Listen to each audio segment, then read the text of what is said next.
ఈ mega DSC మీద ఏమాత్రం అవగాహన లేని గౌరవ జగన్మోహన్ రెడ్డి గారు ఇష్టం వచ్చినట్లుగా అవాకులు చవాకులు అవగాహన రాహిత్యంగా మాట్లాడుతూ ఉన్నారు. కేంద్రంలో neat examination neat examination conduct చేయటంలో పేపర్ లీక్ అయింది కనుక సరిగా కండక్ట్ చేయలేదు కనుక అక్కడ కేంద్ర మంత్రి రాజీనామా చేశారు కొద్దిపోతే ప్రజా ఒత్తిడికి లొంగి.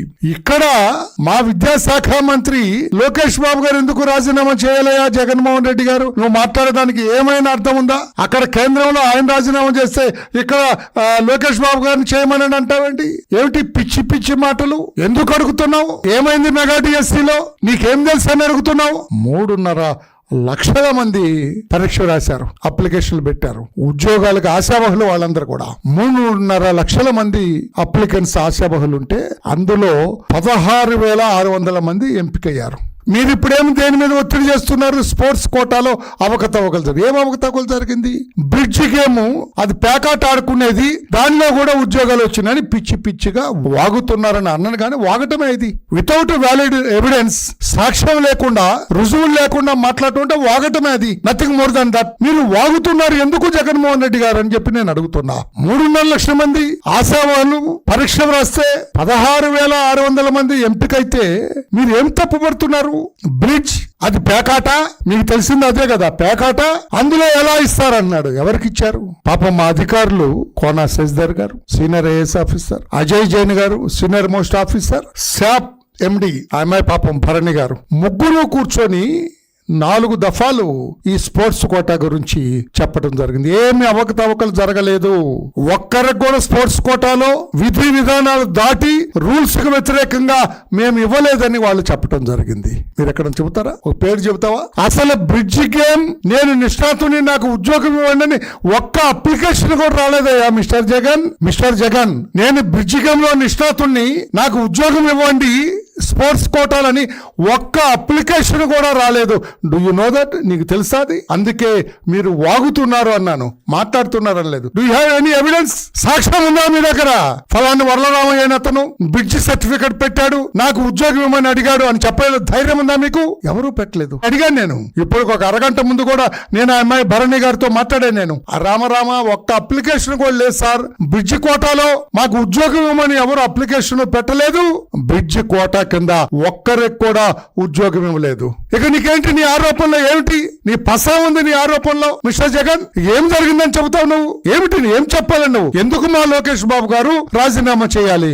ఆయన ఎదుగుదల చూచి ఓరవలేకే కదా అడుగుతున్నావు? అదే కదా వాస్తవం. నువ్వెక్కడో 11 సీట్లకి ఓడిపోయి ఉన్నావు. ఆ కుర్రాడు ఇప్పుడు ఆకాశానికి ఎగబాగుతూ ఉన్నాడు. మా పార్టీకి ఇప్పుడు వర్కింగ్ ప్రెసిడెంట్ అతను, తెలుసా? 1.5 కోటి సభ్యత్వం ఉన్న తెలుగుదేశం పార్టీకి గౌరవ లోకేష్ బాబు గారు వర్కింగ్ ప్రెసిడెంట్. మీకు తెలుసా? ఛాలెంజ్ చేశాడు ఆయన. మీకే మిస్టర్ జగన్, నేను ఇక్కడే ఉంటాను, నీ ఇంటి దగ్గరలో ఉంటాను, ఆఫీస్లో ఉంటాను, సెక్రటేరియట్ లో ఉంటాను, తెలుగుదేశం పార్టీ కార్యాలయానికి వస్తా, ఎక్కడికనరా ఛాలెంజ్ చేస్తున్నా, నువ్వు ప్రూవ్ చేయని అన్నారు. చెప్పు. బ్రిడ్జ్ కోటాలో ఫలానా అతనికి ఇచ్చారని చెప్పు. బ్రిడ్జ్ కోటాలో ఫలానా అతనికి ఇచ్చారని చెప్పు. ఆయన ఛాలెంజ్ నువ్వు ఎందుకు స్వీకరించట్లేదు? ఎందుకు ధైర్యం లేదు? కన్సర్న్ మినిస్టర్ ఎవరినైతే నువ్వు రాజీనామా చేయమని నువ్వు అడుగుతున్నావో, నీ సాక్షి పత్రికలో అడుగుతున్నావో, మరి ఎందుకు రావు?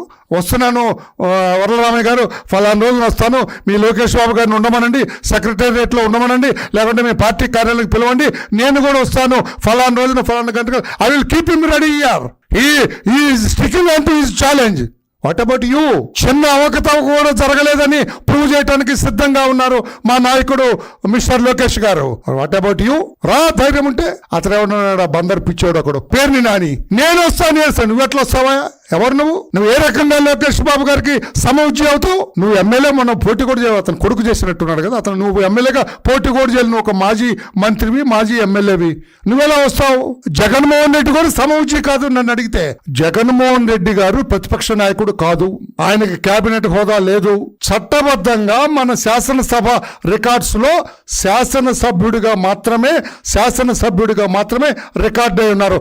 జగన్మోహన్ రెడ్డి గారు మీ హోదా ఏంటని ఎవరన్నా అడిగితే నేను ఎమ్మెల్యే పులివెందల అంతవరకే చెబుతాడు. ఇంకా బొత్స సత్యనారాయణ గారికి కేబినెట్ ర్యాంక్ ఉంది. Is an opposition leader. కౌన్సిల్లో అపోజిషన్ లీడర్ కనుక బొత్స సత్యనారాయణకి కేబినెట్ ర్యాంక్ ఉంది. జగన్మోహన్ రెడ్డి గారు మీకు లేదండి. కేబినెట్ ర్యాంక్ లేని మామూలు శాసనసభ్యులు మీరు, కేబినెట్ మినిస్టర్ మా లోకేష్ బాబు గారు, మీ పేరు నానేంటి? ఆయన వస్తానంటాడు. ఆయన ఎట్లా వస్తాడు? తాడు బొంగరం లేనోడు. మీరే ఆయనకి సరిపోని హోదా లేదు. మీకే లోకేష్ బాబు గారిని ప్రశ్నించి లేకుంటే ఎదుర్కొనే హోదా లేదు. మీ Botsa Satyanarayana okay cabinet rank, మా లోకేష్ బాబు గారు కేబినెట్ మినిస్టర్ ఓకే, మీకే లేదు. అటువంటిది పేరుని నాని వస్తా అంటాడు. ఇంకంటాడా వస్తానని? ఇక ఊరుకోండి పేరుని నాని, ఇటువంటి మాట్లాడబాక.